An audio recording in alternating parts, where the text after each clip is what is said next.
The music box was never the real threat. It was a doorway. And if that is true, then one of the most terrifying things that happened in From was not the appearance of the music box, the cicadas, or the nightmare creatures. It was the moment the town proved that it could attack people without ever touching their bodies. Because the music box did something the monsters had never done before. It entered the mind. It turned dreams into weapons. It made sleep dangerous. And once you realize that, an uncomfortable question appears.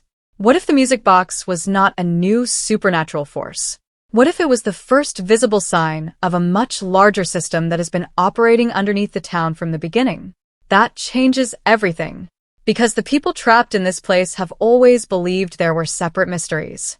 The monsters, the forest, the faraway trees, the tunnels, the voices, the children, the symbols, the dreams, the strange dates, the music box. But what if they are not separate mysteries at all? What if they are different parts of the same mechanism? And what if the music box was simply the first time the town showed everyone how that mechanism actually works? This is the theory. The town does not simply imprison bodies. It manipulates consciousness. And the music box was only the beginning. Look at what makes the music box so disturbing. It did not need doors. It did not need windows. It did not need talismans. It did not need to physically enter the town. It reached people while they were asleep. That distinction matters. Because sleep removes the one thing the survivors normally depend on. Awareness. During the day, they can barricade a house. They can carry weapons. They can use talismans. They can watch the forest. They can count the hours until sunset. But when someone sleeps, those defenses become almost meaningless. And this is where it gets darker. What if the town has always understood that? What if the monsters are only the most primitive form of the trap? They walk. They smile. They imitate people. They wait outside doors. They exploit trust. But they still have to physically reach you. The music box did not. It bypassed the physical world completely. That means the real battlefield may never have been the town streets. It may have been the minds of the people trapped there. And suddenly, old events begin to look different. Think about the visions that repeatedly appear in From. Why do different characters experience things that seem impossible? Why do some people see figures that others cannot see? Why do certain symbols appear again and again? Why do memories, dreams, hallucinations, and supernatural visions sometimes feel almost identical? Most importantly, why does the town seem to know exactly what will break a person? That's not the real mystery. The real mystery is whether the town is actually creating these experiences, or whether it is accessing something that already exists inside the victims. Because if the second possibility is true, the town has found the perfect weapon. It doesn't have to invent your nightmare. It only has to discover it. Look at the way fear works in this place. Everyone arrives carrying something invisible. Guilt, regret, grief, trauma, unfinished relationships, fear of failure, fear of death, fear of losing someone. And the supernatural forces of the town repeatedly seem capable of turning those weaknesses against them. That is not random. At least, it doesn't feel random. And this is the detail everyone missed. The town rarely attacks people in the simplest way possible. It attacks them psychologically first. The monsters don't merely kill. They talk. They smile. They imitate loved ones. They create hesitation. They make victims question what they're seeing. The voices don't simply provide information. They manipulate. The visions don't simply reveal answers. They create uncertainty. And the dreams don't simply frighten people. They leave consequences after waking. That pattern points toward one central idea. The supernatural force controlling this place may not care whether you are physically alive if it can control what you believe is real. And once the music box appeared, the rules became even more terrifying. Because now the enemy had access to a place where the survivors had no protection. Their dreams. But here's what changes everything. The music box itself may not have been the weapon. It may have been the interface. A signal. A symbol.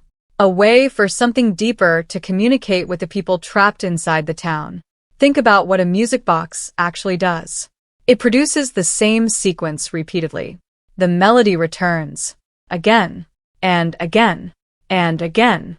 That repetition is important, because From is obsessed with repetition. The same events seem to echo across generations. The same symbols return. The same fears return. The same questions return. People arrive. People investigate. People believe they are discovering something new. Then they realize someone may have already been there before them. And that creates a horrifying possibility. Maybe the town doesn't simply trap people. Maybe it cycles them. Maybe every generation is forced to reach the same discoveries, make the same mistakes, and approach the same hidden truth. Like a melody that keeps playing. The music box becomes a perfect symbol for that. A mechanism designed to repeat. And if the town itself operates like a music box, then the survivors are not necessarily players. They may be notes. Every person has a role. Every tragedy moves the melody forward. Every death changes the rhythm. Every discovery brings the system closer to its next phase. That would explain why certain events feel strangely connected even when they happen years apart. And it could explain something even more disturbing. Why the town seems to react when people get too close to the truth. Because perhaps the system has a threshold. The moment someone begins understanding the pattern, the environment changes. New visions appear. New threats emerge. Old mysteries suddenly become relevant. The rules begin shifting. And that means the supernatural forces may not simply be trying to kill the survivors. They may be trying to keep them from completing the pattern. Which brings us back to the music box. The survivors thought they had discovered a monster. But maybe they had discovered a mechanism. And if the mechanism still exists in another form, then destroying the music box would never have solved the problem. It would only have interrupted the melody. The song could start again somewhere else. With someone else. And this is where the theory becomes much more disturbing. What if the next evolution of the town's attack is not another physical monster? What if it is something that doesn't need a body at all? Something that can manipulate memory. Something that can alter perception. Something that can make two people remember the same event differently. Something that can make a survivor question whether a person ever existed. Because once the enemy can control dreams, the next logical step is controlling the boundary between dreams and memories. And if that boundary disappears, escaping the town becomes almost impossible. You could walk through a faraway tree. You could find a road out. You could open a door. But how would you know you actually escaped? That is the terrifying lesson of the music box. The strongest prison in From may not have walls. It may be the inability to trust your own mind. And if that is what the music box was preparing the survivors for, then season may 4th not be about discovering a new monster. It may be about discovering that the monsters were never the highest level of the threat.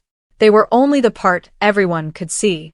The real enemy may be the system behind them. And the music box was simply the first time that system revealed its hand. But there is one final detail that makes this theory even more dangerous. If the music box was only the beginning, then what comes next? Because whatever is waiting beyond it may not want to kill the survivors.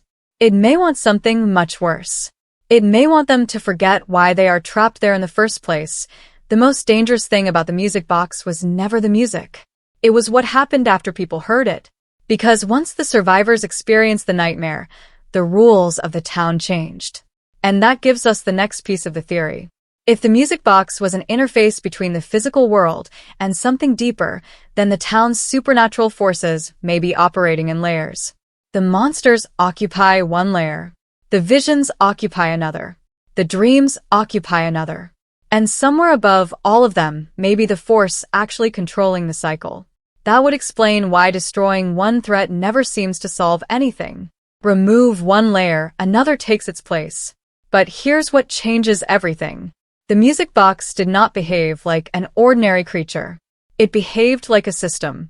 It created a repeating pattern. It trapped people inside a specific psychological experience. It connected separate victims. And most importantly, it continued to exist even when nobody could clearly understand what it wanted. That is completely different from the monsters outside the houses.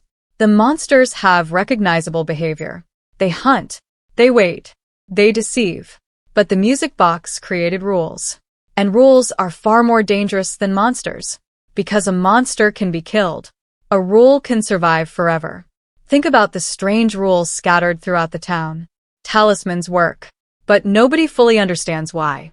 Far away, trees work, but nobody controls where they lead. The caves exist beneath the town, but their purpose remains unclear. The symbol keeps appearing. The children appear in impossible places. The voices know things they should not know. And dreams repeatedly contain information that seems connected to reality. Individually, these things look like separate supernatural mysteries. But together, they look like components, like pieces of a machine. And that is why the music box matters so much. It may have been our first clear look at the machine itself. Not the whole machine, just one moving part. Now look at the characters who become connected to these supernatural events. Their experiences are never identical. That is important. If the town were simply producing hallucinations, you would expect random images. But the experiences often contain structure, symbols, locations, people, sounds, repeated imagery, and sometimes information that appears connected to events outside the person's immediate awareness. That raises a dangerous question. What if the visions aren't hallucinations? What if they are transmissions? Imagine the town as something capable of sending information into a human mind. The recipient doesn't receive a normal message. They receive fragments. A sound, a face, a symbol, a memory, a nightmare. Something they don't understand. Then they wake up and try to interpret it. And that's where the system becomes almost impossible to defeat. Because the survivors do the work themselves. The supernatural force provides the image. The human mind provides the meaning. Fear does the rest. That is psychological warfare. And the town seems very good at it. This is where certain characters become especially important.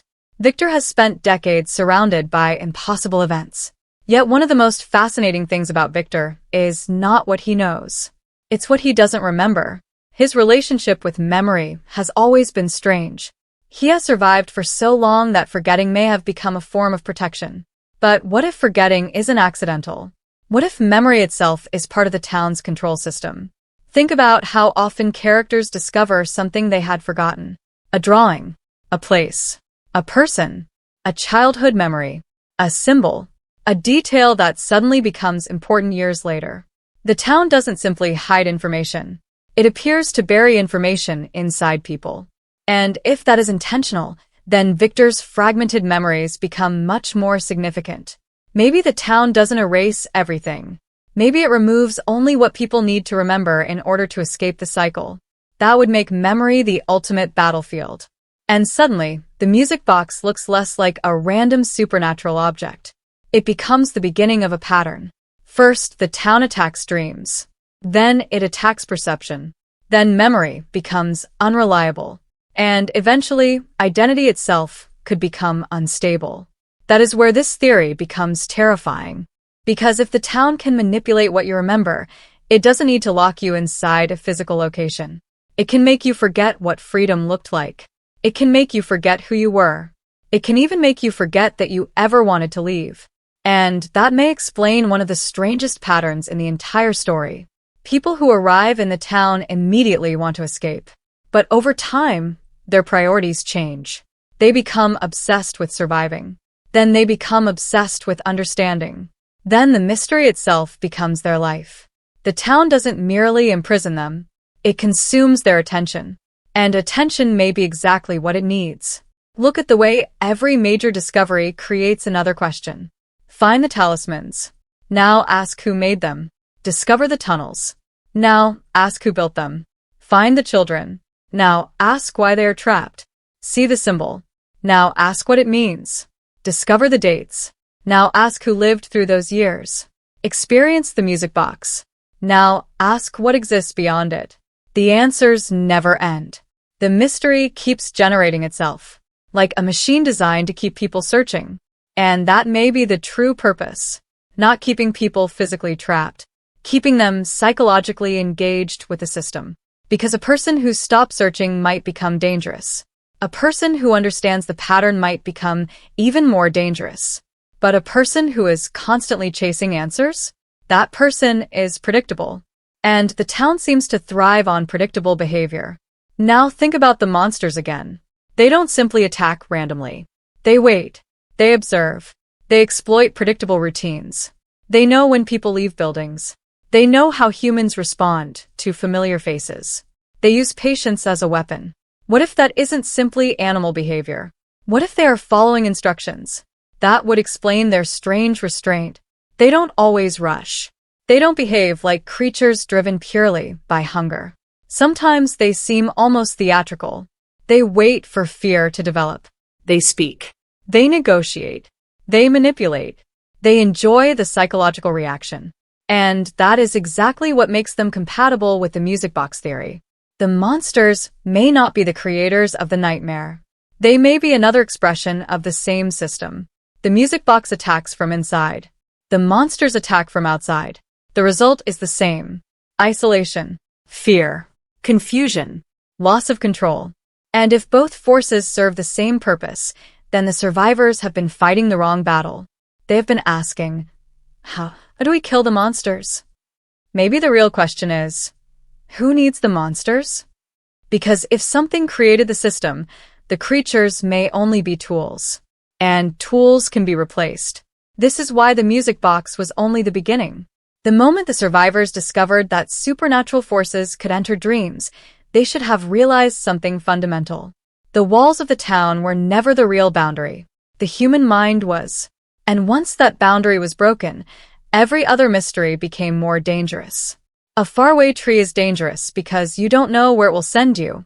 A tunnel is dangerous because you don't know what is sleeping underneath. A vision is dangerous because you don't know whether it is a warning. But a manipulated memory is worse, because you don't even know that you have been manipulated. You trust your own mind. That is the one defense nobody thinks to question, until it fails. And this may be why the story keeps returning to the idea of remembering. Characters remember things at the exact moment they become necessary. Old events suddenly become relevant. Past generations seem connected to present events. The same symbols appear across different periods. The town feels less like a place moving forward and more like a place repeating itself. That brings us back to the music box. A repeating melody, a repeating cycle, a repeating nightmare. Maybe that wasn't symbolism. Maybe it was a warning. The survivors were listening to the town's rhythm without realizing it. And if the pattern repeats, then someone has played this melody before. Maybe many times. Which means the people in season May 4th not be the first group to reach this point. They may simply be the latest. And if the cycle has happened before, then somewhere in the town there may be evidence of previous attempts, previous failures, previous survivors, previous versions of the same story, which leads to the most disturbing possibility yet. What if the town isn't waiting for someone to escape? What if it is waiting for someone to complete something? Because a cycle doesn't repeat forever without a purpose. Something begins it, something sustains it, and eventually something is supposed to happen. The music box may have marked the moment when that process became visible. But if it was only the beginning, then season 4 could be revealing the next stage. Not another monster. Not another nightmare. Something deeper. Something capable of changing the rules themselves. And if that happens, the survivors may discover that the worst thing about the town isn't that nobody knows how to leave. It's that someone may already know exactly when they are supposed to. The music box was never the final mystery. It was the warning that the rules were changing. And if we follow everything we have seen to its darkest conclusion, the terrifying possibility is this. The town may not be trying to keep people trapped forever. It may be preparing them for something. Because look at the pattern. Every time the survivors think they have identified the enemy, another layer appears. They learn about the monsters. Then they discover the tunnels. They learn about the talismans. Then they discover that protection has limits. They learn about the faraway trees. Then they realize escape does not mean control. They discover the symbol. Then the mystery becomes connected to memory, history, and previous inhabitants. And eventually, the music box reveals something even more disturbing. The enemy doesn't have to remain outside. It can enter the victim. That is the turning point. Because once the supernatural force can cross into dreams, the difference between reality and illusion becomes almost meaningless. And that changes how we should interpret every future vision. A vision may not be a warning. It may be an instruction. A nightmare may not be an attack. It may be a test. A memory may not belong to the person remembering it. And a familiar face may not actually be the person standing in front of you. But here's what changes everything. If the town can manipulate perception, then the most important characters may not be the strongest people. They may be the people who remember. That makes Victor's role even more important. Victor has survived longer than almost anyone. He has seen patterns repeat. He has experienced things that other characters are only beginning to understand. But Victor's greatest strength may not be his knowledge. It may be the fact that he has learned not to trust the obvious explanation. He hides things. He draws things. He remembers fragments. He protects himself through routines. At first, that can look like trauma. But within this theory, it becomes something else. A survival strategy. If the town can manipulate memory, then forgetting certain things might actually keep you alive. Victor may have unconsciously learned that remembering too much is dangerous, because knowledge attracts attention. And that could explain why his drawings are so important. A drawing doesn't depend on perfect memory.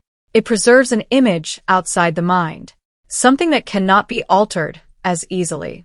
That makes Victor's drawings more than simple records. They could be external memories, evidence against whatever force is trying to control perception. And that gives us a completely different interpretation of the town symbols. Maybe the symbols aren't simply messages. Maybe they are anchors, objects, images, and patterns that allow human beings to recognize something they have forgotten. That would explain why the same imagery keeps returning. The town can distort memory, but repetition makes certain memories harder to erase. The survivors keep seeing the same symbols because the system keeps trying to communicate through the same channels. Or because the people trapped inside it have encountered the same truth before. And if that's true, the music box fits perfectly. The melody repeats because the cycle repeats. The nightmare returns because the process isn't finished. The survivors experience different versions of the same terror because the system is testing different ways to break them. That means the music box was not necessarily designed to kill. It was designed to demonstrate control. It showed the survivors, we can reach you anywhere. And that message is far more frightening than any monster. Because once you understand that, you realize the talismans may never have been absolute protection. They protect a physical space. But what protects the mind? What protects a memory? What protects a dream? What protects a person's sense of reality? Nothing. And this is where it gets darker. Imagine the town eventually reaching the point where nobody can agree on what happened. One person remembers a door. Another remembers a window. Someone remembers a person who never existed. Someone else remembers a death that never happened. And both believe they are telling the truth. At that point, the town doesn't need to stop anyone from escaping. It simply needs to make them unable to recognize the way out. That may be the real purpose of psychological manipulation in From. Confusion is not a side effect. Confusion is the prison. And suddenly, the entire story can be viewed through one terrifying question. What if the town's biggest weapon is not fear? What if it is uncertainty? Fear makes you run. Uncertainty makes you hesitate. And hesitation is exactly what the monsters exploit. The smile at the window. The familiar voice outside the door. The strange figure in the forest. The unexplained vision. The impossible memory. The person who appears where they should not be. Every one of these things creates the same reaction. Can I trust what I'm seeing?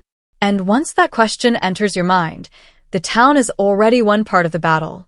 Now consider the possibility that the music box was simply the first successful experiment. If the town discovered that dreams could be manipulated, why would it stop there?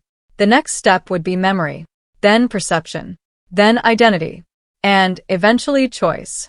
Because the ultimate form of control is not forcing someone to do something. It is making them believe they chose to do it.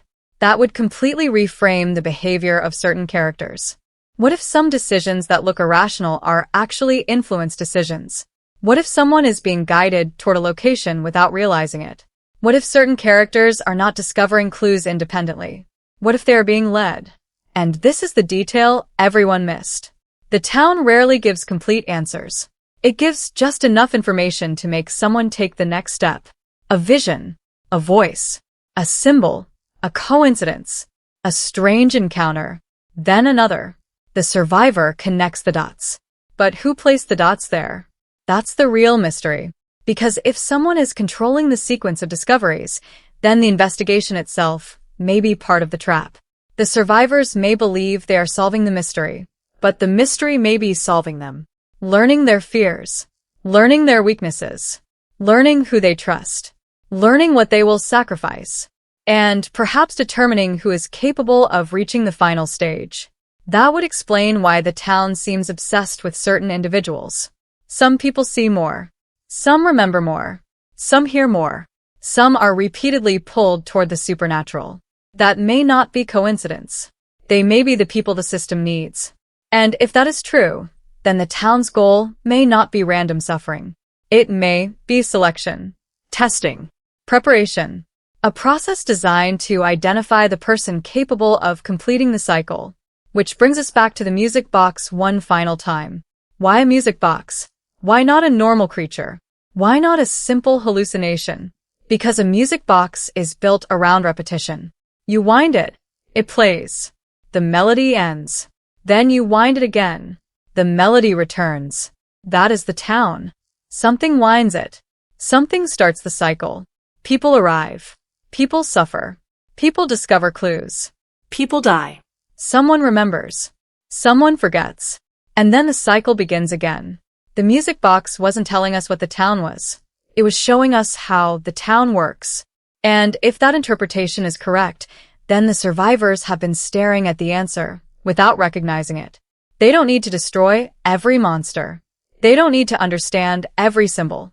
They don't even necessarily need to find every door. They need to find whoever or whatever is winding the box. Because if they can stop that mechanism, the cycle may finally break. But there's a problem. What if the person winding the box is not outside the town?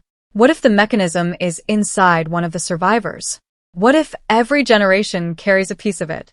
A memory, a role, a connection, a forgotten identity.